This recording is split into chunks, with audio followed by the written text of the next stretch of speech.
That might be some It's a great sandbox. wide It's a shot. soapbox. It's fanbox.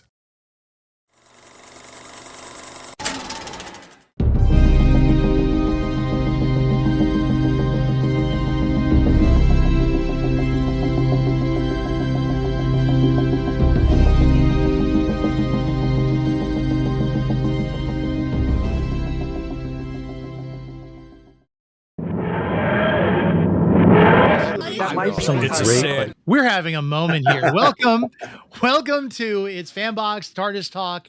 My name is Tony. I'm Mr. Marvelite on social media. You can find us wherever It's Fanbox is. Itsfanbox.com, fanboxnetwork.com, along with other shows that are part of our family. We had a little bit of technical difficulty, but that's perfectly fine. So we'll just go get started. First, I'm going to just say this, Will. I didn't think you were coming because you sound like you were dying when I talked to you on the phone earlier. So go ahead, tell us where we can find you.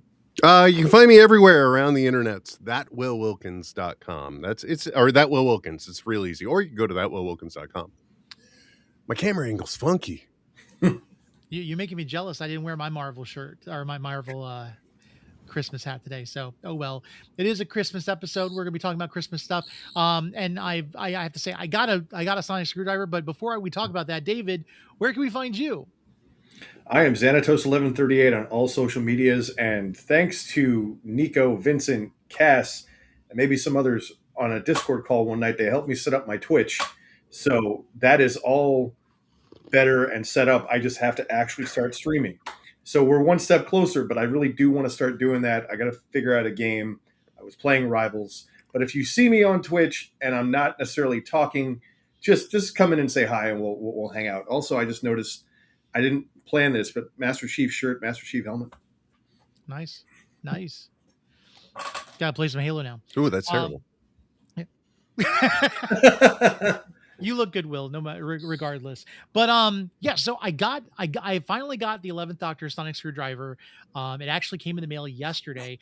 Funny thing, I got this on the TikTok shop. And it was only $15. So I like the way you say only. Yeah, well, it was like on sale from the TikTok shop, but yeah. I got this one for like 40, so 15 is pretty good. It's one of the ones though that doesn't have an activation button. It's just like when you grab it. Yeah, it's same thing here. It just like it's so sensitive. Like even if you go near it, it sometimes goes off. I like it a little bit better than this one because I've been watching like the 10th Doctor more, and I realized in the show this is the activation button for the Sonic, and for the toy it's actually this button here. And when you move this up here, then it's this button up here. So, not the most accurate, but I do. I see what you're saying because of the. Yeah, it's supposed to be this is the activation, and then you turn it on, and then you're supposed to gauge it when you extend it, but it doesn't do that with it. So the only button that I have on this is the one to pop it up, and then this red button. Yes. When he like did the can you Sonic me? Yeah, sure. Here you go. Just a bunch of guys standing around on the internet playing with their Sonics. Usually you got to pay they're extra for techno that. magic wands. That's really all it is. Oh, oh, you mean Matt? Never mind. Our only fan box. Ha Oh man, that was. How has that joke not been played yet? I don't know. That's what I want to know. That's pretty good. But yeah, so we're talking Christmas shows. Now there's a lot of honorable mentions. It's not like we're not going to talk about like the best Christmas shows because actually I hate to interrupt you, but I had a thought on that, Tony. You hate to interrupt me? You love to interrupt me. Wibbly wobbly, timey wimey. I say, and since there's only 3 of us here, who the hell else is going to really vote? I say, especially since we're a year. Well, I don't know. Thinking about it now, the next Christmas special is a year away. But I was just thinking we could be all wibbly wobbly, timey wimey. We could start with Joy to the World, and then we go to Church on Ruby Road, and then we just keep going backwards on Christmas specials. Because don't forget, Chibnall was like, I prefer New Year's Day or whatever was up his ass. I don't know. So then after that would be what was the River Song one? What was the name of that one? Oh, that was the Husbands of River Song. Thank you very much. There you go. So you go back to the Husbands of River Song, et cetera, et cetera, et cetera. Mm-hmm. Although I will say, I don't know how I forgot that Joy to the World was written by Stephen Moffat. I should have known for all the Moffatisms that are present within it. You know what I mean? Yeah. But anyway, back to your leading show. Yeah, because so both episodes are what was it? Joy to the World is Moffat. Church on Ruby Road was Russell T Davies, and so which I remember like before I got into Doctor Who, and then hearing people talk about that Christmas special, the Church on Ruby Road. I was like, wow, I don't know how I feel about Doctor Who now because they're like, oh, it's anti-Semitic and everything else because it's talking about the goblins and like that was like an old, I mean, that sounds like internet stretch. You know what I mean? I can see it, and I have to acknowledge it, and I understand. But at the same time, like that, it does have one of the best songs in Doctor Who, with the exception of like Dugadoo. And it's fun to sing. Like it's catchy. Yeah, the goblins have got some style. Like they're better than Labyrinth goblins. I'm just gonna say it. And I think now we're getting into the story context. So, how are we going to do this? Come on, man. I want to start talking. I've been cooped up for months. Yeah, let's go ahead.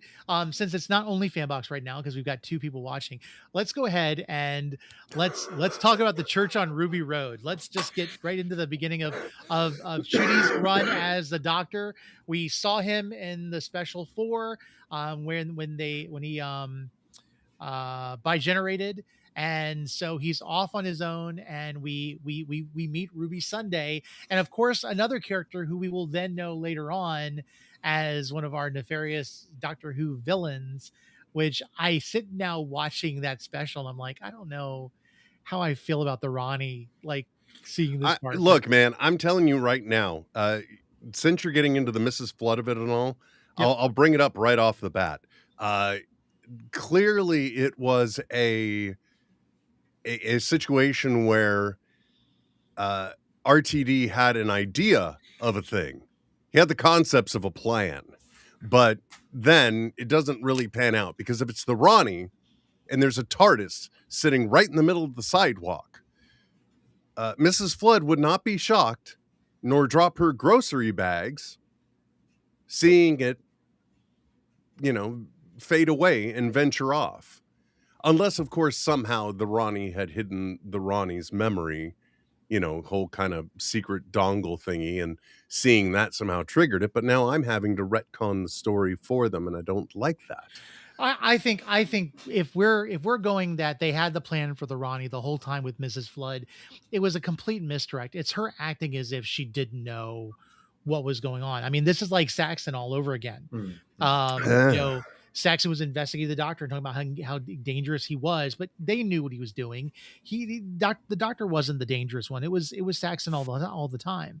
Mm-hmm. So for the Ronnie, just having to play this character who is a busybody and who likes to complain and do all those things, it makes them appear harmless to anyone surrounding that would be involved. Because here's the idea: the Ronnie knew that Ruby was going to be the one to be with the Doctor.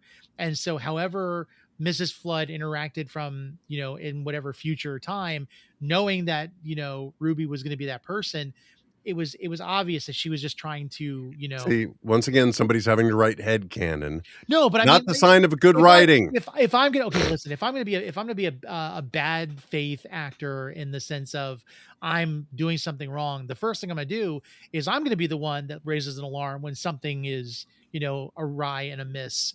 And I'm going to be, it's kind of like the whoever smelled the Delta type of thing. But yeah. Yeah. I think that works in writing terms. Something about the beginning, I really, really liked this Christmas episode, but something about that beginning buildup did not feel satisfactory in the payoff. The payoff wasn't bad at the end, but it felt like there would have been something more based on how they started to build it up. Well, think of it this way: when we go back to older New Who, like when we go back to the 10th, 11th, 12th, and even the 13th Doctor, and you see how the show structure is kind of built, there's always a catch at the beginning before they go into the introduction. There wasn't really a catch. It was just us kind of going into this character and like, okay, we know what we're signing up for, but where's the hook at the beginning?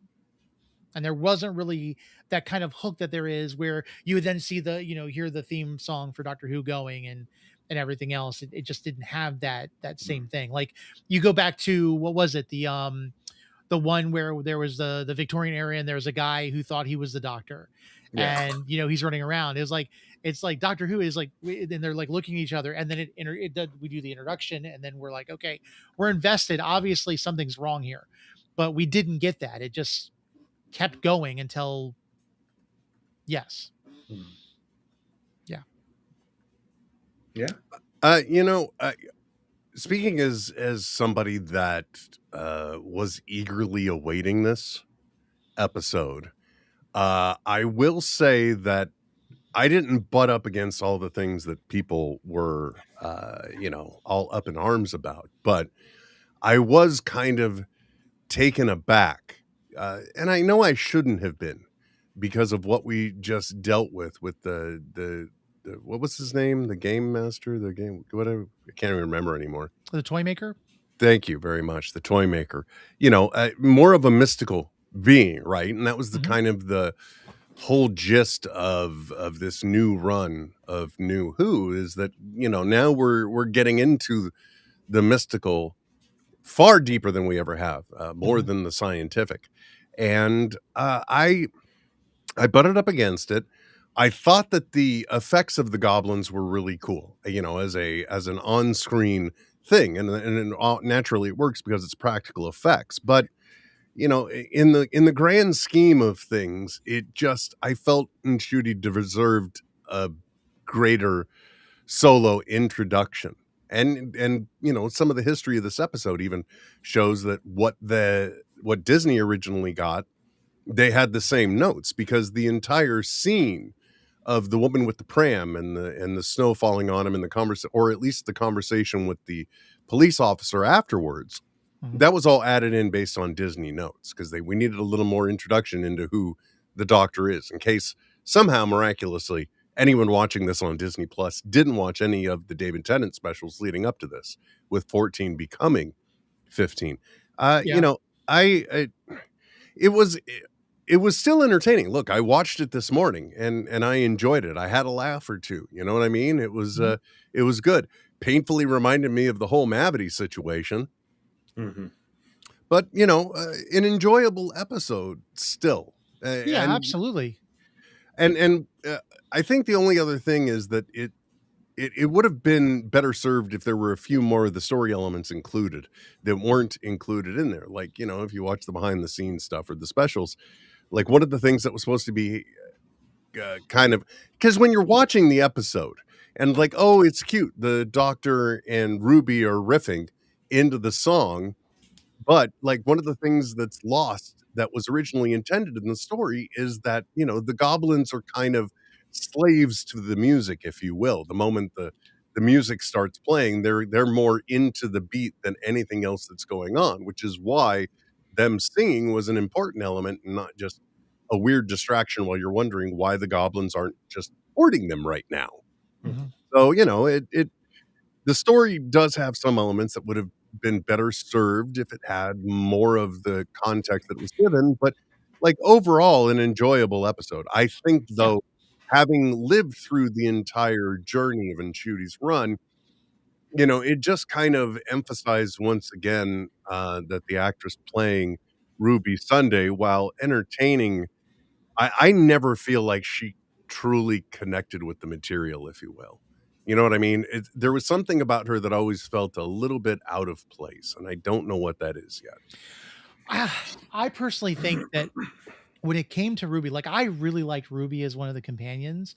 I think the thing with it is we got a bit of a disservice with that character because they just lost interest in telling her story. Actually, you know what? I think now, like now that I think about it, the whole reason why I'm nitpicking this episode, and maybe this is why it wasn't a good reason to go back here, is because it just reminded me about everything that frustrated me in that season's finale. Because Church on Ruby Road sets up a mystery that woefully pays off. Yeah. It is a pathetic, pardon my terminology, but limp dick of a payoff when it comes to the story, because it's like, oh, who was the woman in the cloak? Why is some things are never answered. Why is it when Ruby is sad or thinking about the day that at Ruby Road, why is snow manifesting? You know what I mean? And we never really get a good never get that explanation for payoff. it at all. Never. But if you take it away from that, I shouldn't have to. you I shouldn't should not have to. It's You part of the shouldn't story. Yes. But as a show, and I guess maybe this is where the time taints or time tense the way you look at things, because if we were to look at this when we first saw it, I was very glowing, but when I know, because I'm like, okay, there's a mystery, what's going on with Ruby? Like, obviously they're really pushing into the whole what is her backstory, what there's something special about her mom, and then we get this lack of a payoff at the end. You're just like, that was like a setup that didn't have to happen. We didn't have to do that, because I mean, let's face it, Donna Noble is really like a weird character when we see her in Runaway Bride, and you get this idea that there's nothing special about her, but then the fact that we even like to get the payoff where she has to have her memory wiped, and she's, the Dr. Donna, and then coming back with technically the 14th Doctor, is with her, and she gets her memory back, and then her and her daughter Rose are able to get rid of the vortex energy. Like, at that point you're like, okay, that's a really nice way for the story to end, and that's a really nice way to like kind of like tie the bow. We didn't even get that, and maybe there was like a possibility in season 2 or series 2. Well, I this Don't point I get forget. caught up in it. Just move on. Shooty season 2, where we get her and we get a good episode with her, but then there's nothing more. So it's like, that's where the frustration comes in for me, because then it never snows again. Yeah, exactly. And what was your point, David? Since we were just like going at each sorry other. about that. No, you just made me think of when I was watching the episode, and the mom in the hood is walking away. I said out loud, and this all amounts to her pointing at a road sign. Yeah, That's exactly. And not also another unanswered question.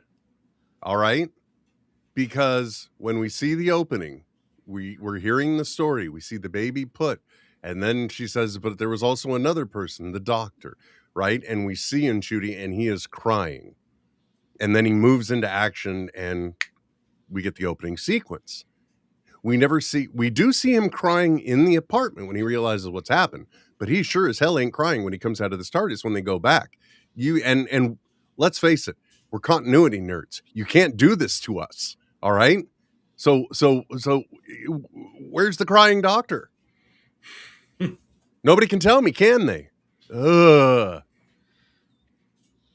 Sorry. I really liked Nchuti's run. I'm not going to lie, but And there are legitimate like critiques that we can have about things, and I don't think just because we love Doctor Who doesn't mean we can't crap on a little bit. That's perfectly fine. I feel like it's overall, Ncuti as the Doctor was awesome, and I feel like he deserved Agreed. better. Yes, absolutely. Just okay. The club when he's dancing in the middle, and I'm like, okay, this is a whole different Doctor. I'm all in here for it. Like, just kind of like seeing him interact, and then like he changes the light to save them from the snowman, and then of course it falls on top of him. So what was really going to happen to them with that giant, snowman on the car. I mean, they would have been safe. But then him like yelling at the woman with the pram, and then her pulling out and showing her packages. Like, I liked little things, and I liked his sass about stuff. And I know it was trying to explain for people that didn't know Doctor Who and are watching on Disney Plus, but I liked the whole it's like, name the doctor, occupation not the doctor, Not a doctor. not a doctor. I love that. I thought that was great. And then him, giving his little, like, talking to the cop about, his engagement. He's like, she's gonna say yes. Like, how do you know? And like, it's like the sales was it tomorrow, and you couldn't wait, and that's why she loves you. It's like that kind of stuff I love about, like, Chudy, because Chudy can make his lines have some gravitas to it, but he wasn't given a good like, Is it gravitas in this case, or is it moravitas in this case? All right, that was the show, guys. You have a great day. I'll see myself out. Yeah. I mean, I'm all dressed up in Marvel gear on a Doctor Who talk show. That's okay. I'm wearing my Venom shirt. So what do you expect? Yeah. I wanted to be festive, and I've only got one holiday jumper. Here it is. You have a jumper? Well, that's what See, when they I think call of a the jumper, sweaters over in the UK. Get with it, man. I'm sorry. Ugh. I apologize. Especially when you're talking Doctor Who Christmas specials. I got to disown you, I think. Also, I'm really upset Johnny's not here, because the way everything's going in America, I really wanted to find out if there's a way he could legally adopt me. But Johnny did not like Joy to the World, and now I would like to know why, especially after he rewatches it. But he's not here. Yeah, right. Well, and I guess we should really kind of finish up on Church on Ruby Road before we get into Joy to the World. Yeah. Which, by the way, I do freely admit I have been running with captions the entire time we've been doing this, because I did not get to the entirety of the episode for Joy to the World. But it's okay.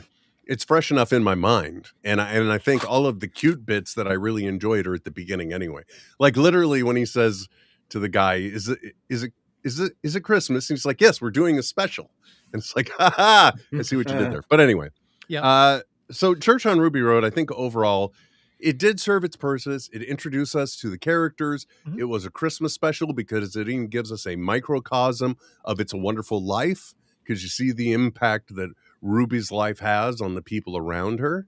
True. I think the only other question that I have is, did they ever repair the cracks? I don't remember. And how? Yes. I think whenever he went back and fixed it to where he saved Ruby as a baby. No, he came back, and then the cracks are back. Were still there. Yeah, they were still there. They were still there. Remember, they healed up when she was apparently eaten by goblins as a baby. I mean, let's not hide facts, guys. The fact that we got that reality is why we got, the cracks healing. So at one point the baby was eaten, but then he goes back and the baby wasn't eaten, because time can be rewritten, but the cracks are still there, which is a miserable thing to do when you have an old lady living in the apartment. I think it's just very inconsiderate. I would have figured he could have sonicked that somehow. But it was a good introduction to the characters, a lot of endearing qualities. I think the character of Cherry Sunday, the grandmother, is just absolutely steals every scene she's in, except when she's sick, old, and timid in the alternate reality. Like, especially when she's so thrilled that she finally got her cup of tea. You know what I mean? Yeah. She's so sassy. I love her. She, like, I like, that's the thing. Okay. Ruby, I liked Ruby. I liked her mother. I liked her grandmother. Like, I would have loved to have more interaction with them, like, in this series of Doctor Who. And it's like, we got these great characters, which we didn't get much about them. I did love this episode. I did love the special. I thought it was fun. I liked the practical effects. I liked the messing with the ropes and everything else. I liked how they jumped in with the song. I like it more now, knowing the background behind them singing, and the goblins were more of a slave to the music. I didn't know. I really wasn't paying attention enough to catch that. So I appreciate that, Will. But yeah, I mean, it was a fun episode. Not thinking about the rest of the season and what we were going to get in the future. This was very solid, and it was very promising.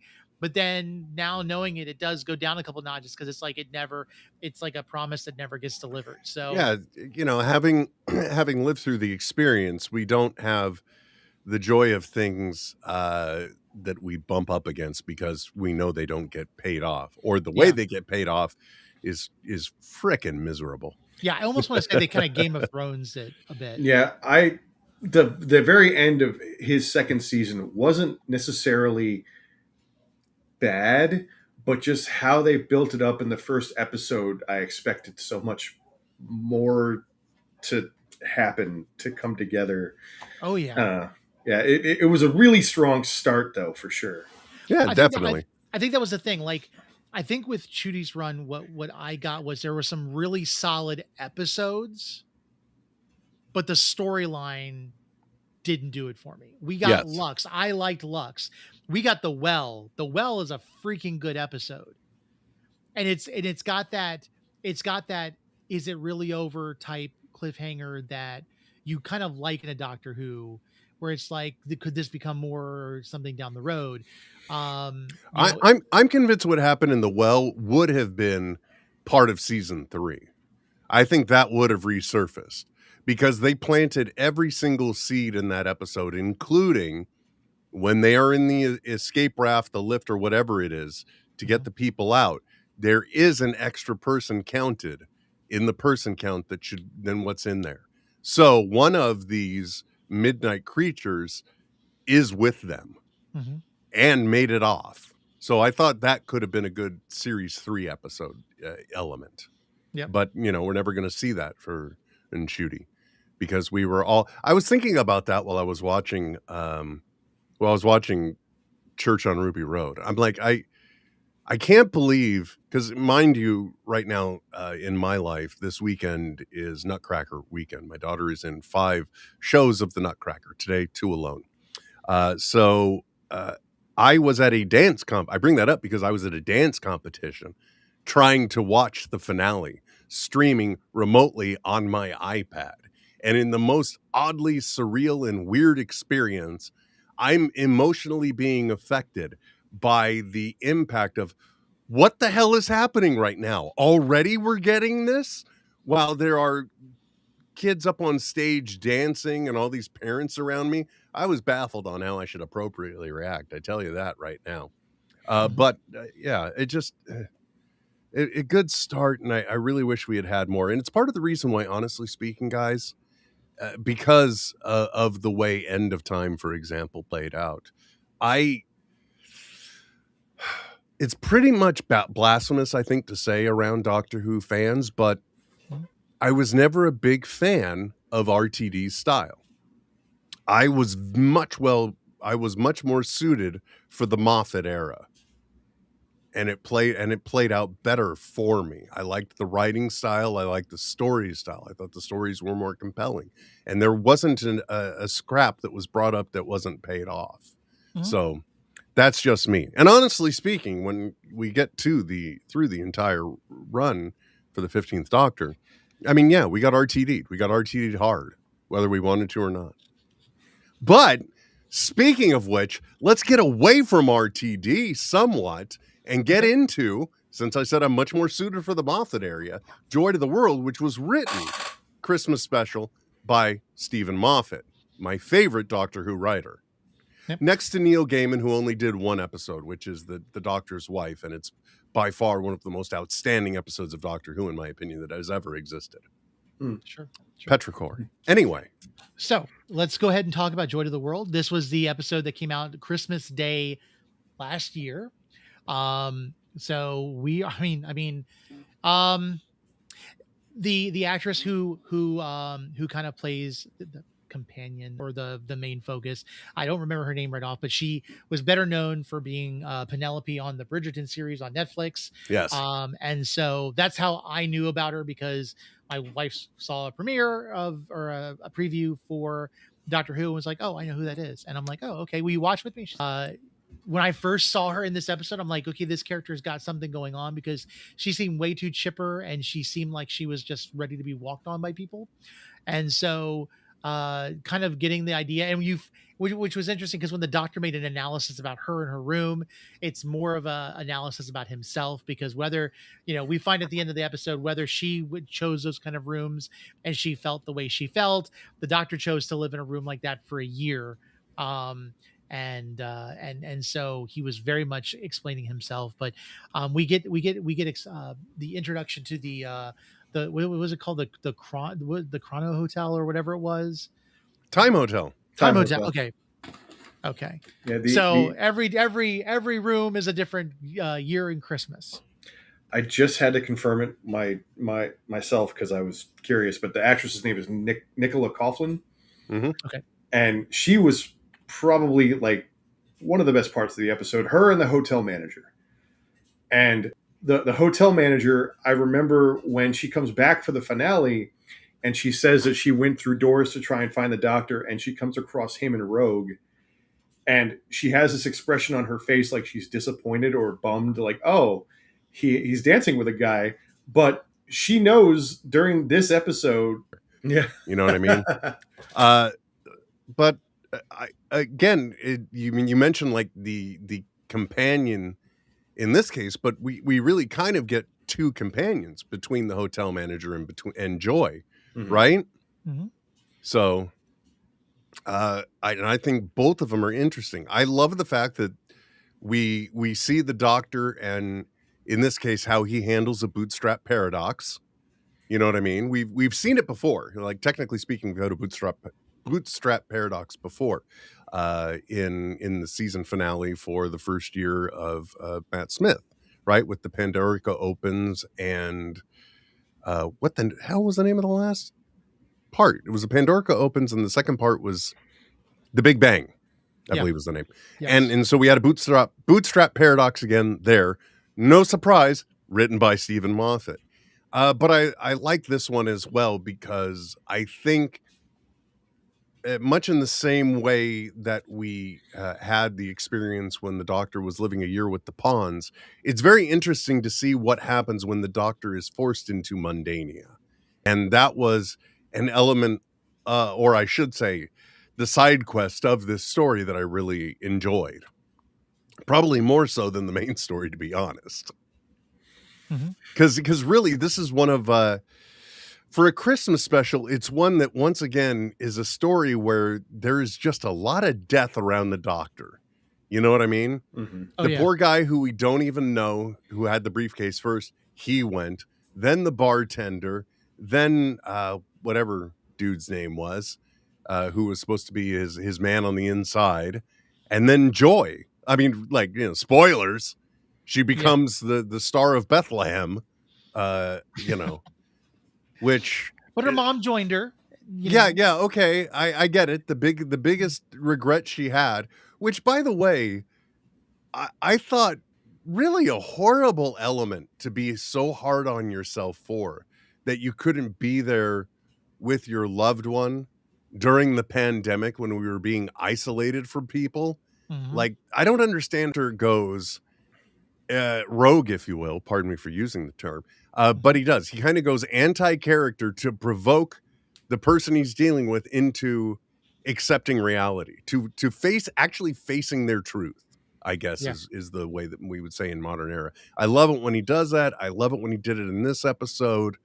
But still, I don't know, man.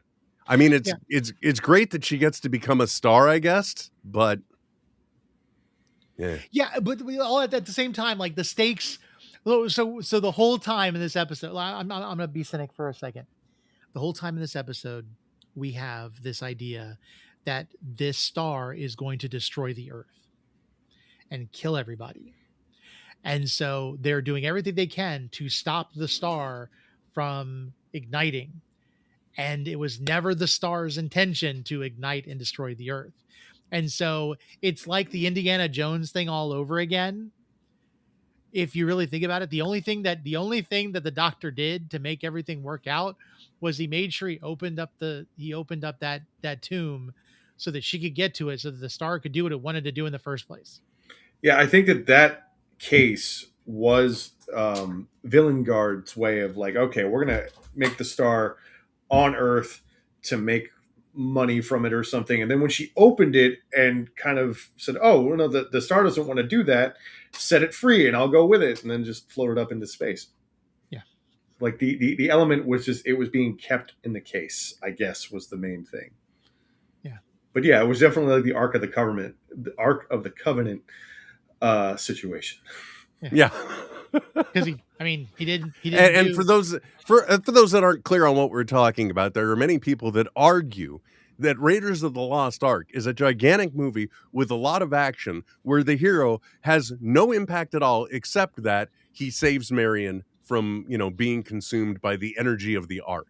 and he helps Everything the else United would have States, happened this way. and he lets the United States government put the Ark in a crate in some place near Area 51. Mm-hmm. That's it. Yep. Lovely, guys. Just lovely.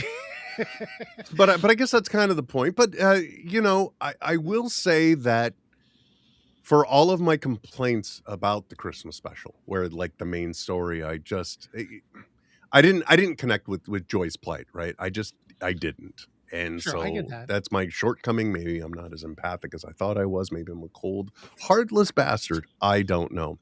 But I do at least appreciate that while I was sitting in that auditorium watching the series finale, I guess we should say, of the Disney Plus run of Doctor Who, that we got callbacks to so much, including the Time Hotel and the people from the Time Hotel, that at least it helped provide that to become an interwoven part of the tapestry that you have to take in order to appreciate the whole.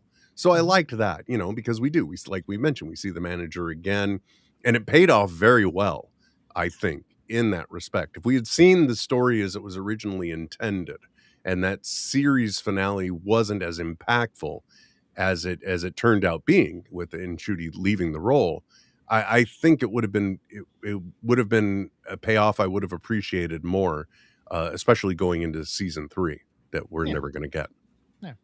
We did get a lot of good moments in Joy to the World. There were a lot of like little things. Like I think again, it all has to do with Ncuti as Doctor and his interactions with people. There's lots of just like on the train, like just the talking, and it's like this is terrible. It's like, oh, I wrote it. It's like, here you go. I think there was even a callback to Rope when he was trying to lasso the track. I'm pretty sure that happened. I don't know. Mm-hmm. Interesting thing about the rope, though, when he got that from the Mount Everest group. So one of the goofs of the episode, it says that one of the portals leads to Sir Edmund Hillary's camp on what appears to be Mount Everest. That expedition actually didn't take place until March to May of 1953. So It wasn't even at Christmas at all. So that's one of the goofs in the episode. But another interesting thing, Russell T Davies was supposed to write this Christmas special. He was set to write it. He ran out of time while working on season 2 or series 2. And so he emailed Stephen Moffat and asked him to take over, making him write it from scratch. So well, I'm thankful he Russell did. T Davies, that was one thing that Russell T Davies wrote that we can appreciate this time. Yeah, the email saying, Moffat, please write this for me. It also starts off incredibly charming with the fact that the Doctor is, without even thinking about it, he's in a hotel lobby, he's going out for a spot of milk, he even gets confronted about it. But then also, I thought it was incredibly charming and tells a lot about the character. Because the thing about the Doctor is he's always supposed to be the smartest person in the world. And one of the things we saw a lot in the Tennant era and somewhat in the Smith era is where the Doctor pretty much has an idea of what's going on, but he has to go through the process of making sure he's right? Mm-hmm. That happens a lot in the stories. And in this one, instead, we kind of get the inverse of that, where his subconscious mind is already looking at and analyzing things. And as he goes back into the TARDIS, he's not even enjoying his spot of milk. Next thing you know, he's in his clothes. He's thrown off his robe. He's got the coat on. He's like, wait a minute, why have I taken my robe off? Oh, now I'm grabbing my Sonic. What did I notice? I loved that bit. I thought that was totally adorable. And of course, every bit of gadgetry that he does when he's stuck for a year, absolutely endearing and adorable. Oh, yeah. Yeah, absolutely. And like, again, one of my favorite things, like we go talk about the bootstrap paradox. I loved that whole going the long way around. I thought that was fantastic. I loved how you saw the evolution of him being in the hotel. When she hands him the plunger. Is this armed?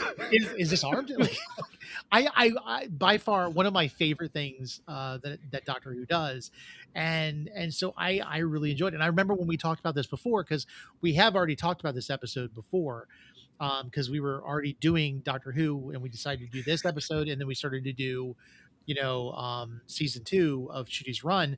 I appreciated just that about it, like the fact that he's so mad at himself, but then you find out when once he gets to the end of the year, he's like, he realizes he's got to do this, and he's sitting out there listening to himself, like being angry and screaming and yelling, and he's again, he makes statements at himself that are obvious, and down the road, like, because the Doctor has had chairs in his TARDIS before, just not this Doctor.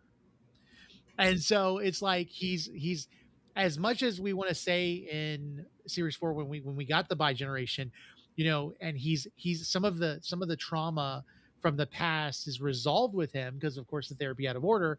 He still has some problems. He still has some issues and some problems that he has to deal with. Yeah, definitely. But still, I also like the callback to actually it was Gaiman's episode. I already mentioned that, the Doctor's wife. Because in that moment, we get the TARDIS herself telling the Doctor, in a moment of his frustrations, like, you never take me where I want to go. And she says, no, but I've always taken you where you need to be. And in that moment, he's like gobsmacked. He's just like, wait a second. And then when he fixes the GPS, the Doctor fixes the GPS in the hotel manager's car, he throws back that exact same line. It never takes me where I want to go. No, but it takes you where you need to be. Also makes it blue. Yeah, definitely. Why is my car blue now? It's a fitting color. That's why. Just run with it. But yeah, I mean, I think, it wasn't the best episode. Like, I think I enjoyed the Church on Ruby Road a little bit more than Joy to the World. It was kind of a precursor to what we were going to get in season 2, where there wasn't as big of a, I mean, it was kind of like, oh, this is nice, yeah, I get it, that's sweet, and then she gets to be with her mom, but I think the payoff for Ruby was better than the payoff for Belinda, if we're going to compare companions. And that's not saying a lot. What about the moment, though, where the hotel manager asks about his collection of TARDISes? He's like, where did you get them? Yeah. eBay. For some reason, there's a ton of them. They're online everywhere. Yeah. And it's because of him. So it's just genius. Yeah. In a way. Oh. But yeah, at the same time, like, he's going a year without the TARDIS. Like, that's got to be hard for him not to be with the TARDIS. Well, definitely. I mean, it'd be like being away from your wife for a year, right? Or your best friend. We're Time Lords. Therapy out of order. So all of the stopping and the healing that 14 does pays off for him.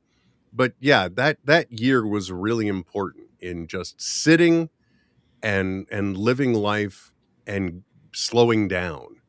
And I really liked that because really that's a good metaphor for all of us in life.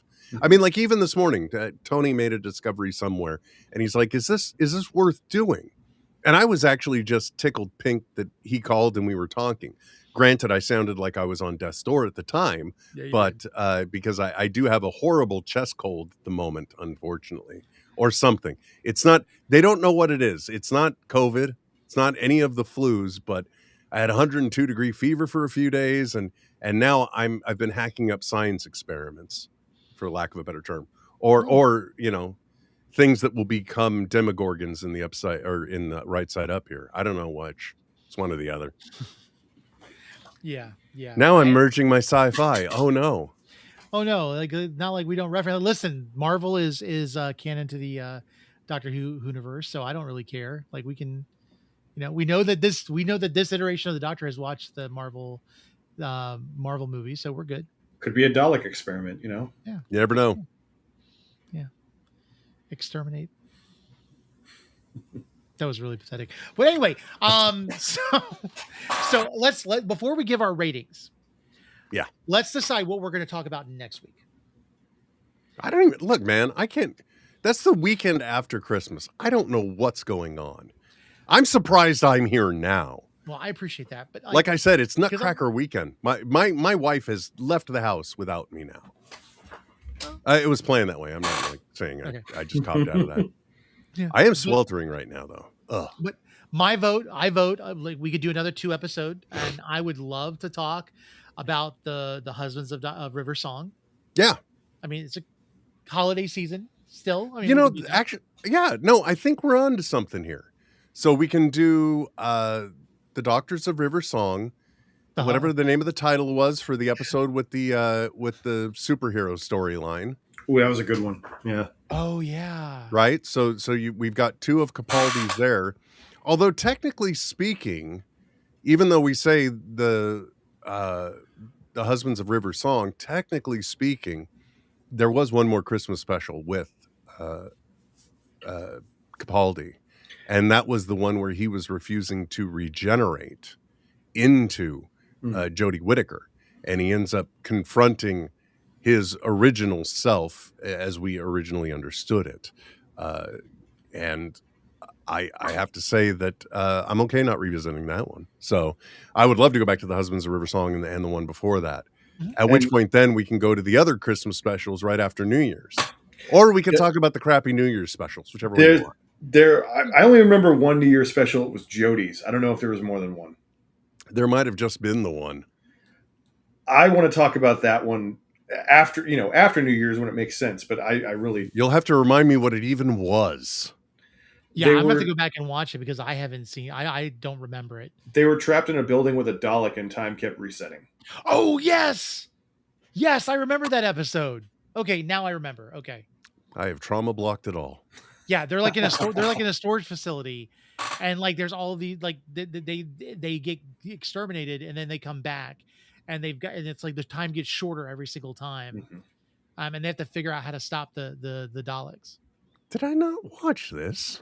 They have to stop they have to break the loop. Is kind of how they're Oh, okay. Well, I'll just go back and watch the episode of The Next Generation that did that much better. Or I can even go to the Star Trek Voyager episode that did it much better. Honestly, I think that was one of my. I actually liked that Jodie episode more than some of the other ones because I thought it was kind of I mean, it's a trope that we've seen before, but at the same time, like it's literally like Doctor Who has Happy Death Day, but we could definitely watch that one. I don't mind that one. And it seems like Will's never seen it. So, well, the great news is we could actually discuss this offline and not commit to it right now. And it could be a surprise for everybody next week. True. Because it's not like we prepared this in advance so that people could watch it with us. So yeah, let's talk offline. With that said, Church on Ruby Road, what are your scores? It's a solid 7. Okay. Church on Ruby Road, because removing everything else, the payoff and everything, because I'm also an easy grader, I would give it a 9. I wouldn't go that far. I think I'd give it better than a 7, so I'm going to have to give it an 8. It was fun. It was catchy. It gave me some Labyrinth vibes, but with better songs, I would think. But yeah, absolutely. I give it an 8. So 7, 8, 9. Which is why 6 is scared. Yep. 6, 7. Oh no! I have no idea. Now, Joy to the World. Yes, I would say 7.5 on that one. And you see, I'm gonna give it an 8. Love a Moffat episode. Love it. I loved the Doctor being in his down year. I loved that element of it. Aside from the sad payoff, I'm good with it. I mean, it's just, here's the thing. This episode was incredibly much like when he's on the Titanic, for gosh sakes, when you think about it. True. Right? True. Except we didn't have the robot the girl that sang the locomotion going into space dust. Instead, we had Joy becoming a star. And we didn't have Rada Tanada. Why can I not remember Kylie Minogue's name? Bonicafalata? Oh, Bonicafalata. I'm sorry. Yeah, Astrid. Astrid was a great companion for that episode, too. So I'll give it a solid 7. I'll give it a solid 7 because I really liked the long way around. I thought the payoff was a little bit It gave me a little Raiders of the Lost Ark type feel, but other than that, it was a good episode. And it's one I would definitely go back and watch again, even if I didn't already watch it for this show. You know, the biggest problem I had with the Joy to the World episode was they near the very end where they go by a very TARDIS-esque door, right? That's kind of cut into stone, but they don't go into that one. And I really wanted to know what was behind there. Probably the first Doctor. We will be back with some Doctor Who episodes. We'll figure out what they are later Look- on, but I definitely think one of them is going to be the Husbands of River Song because that's just, mind you, we haven't watched any River Song episodes yet, so it's a little disappointing. But at the same time, I absolutely love that episode, so I'm happy with watching it out of order. That's how it is. I think that I'm okay with that because technically speaking, we would be starting our discussion of River Song much in the same way that River Song experiences her life with the Doctor, Mm-hmm. right? Mhm. Because order.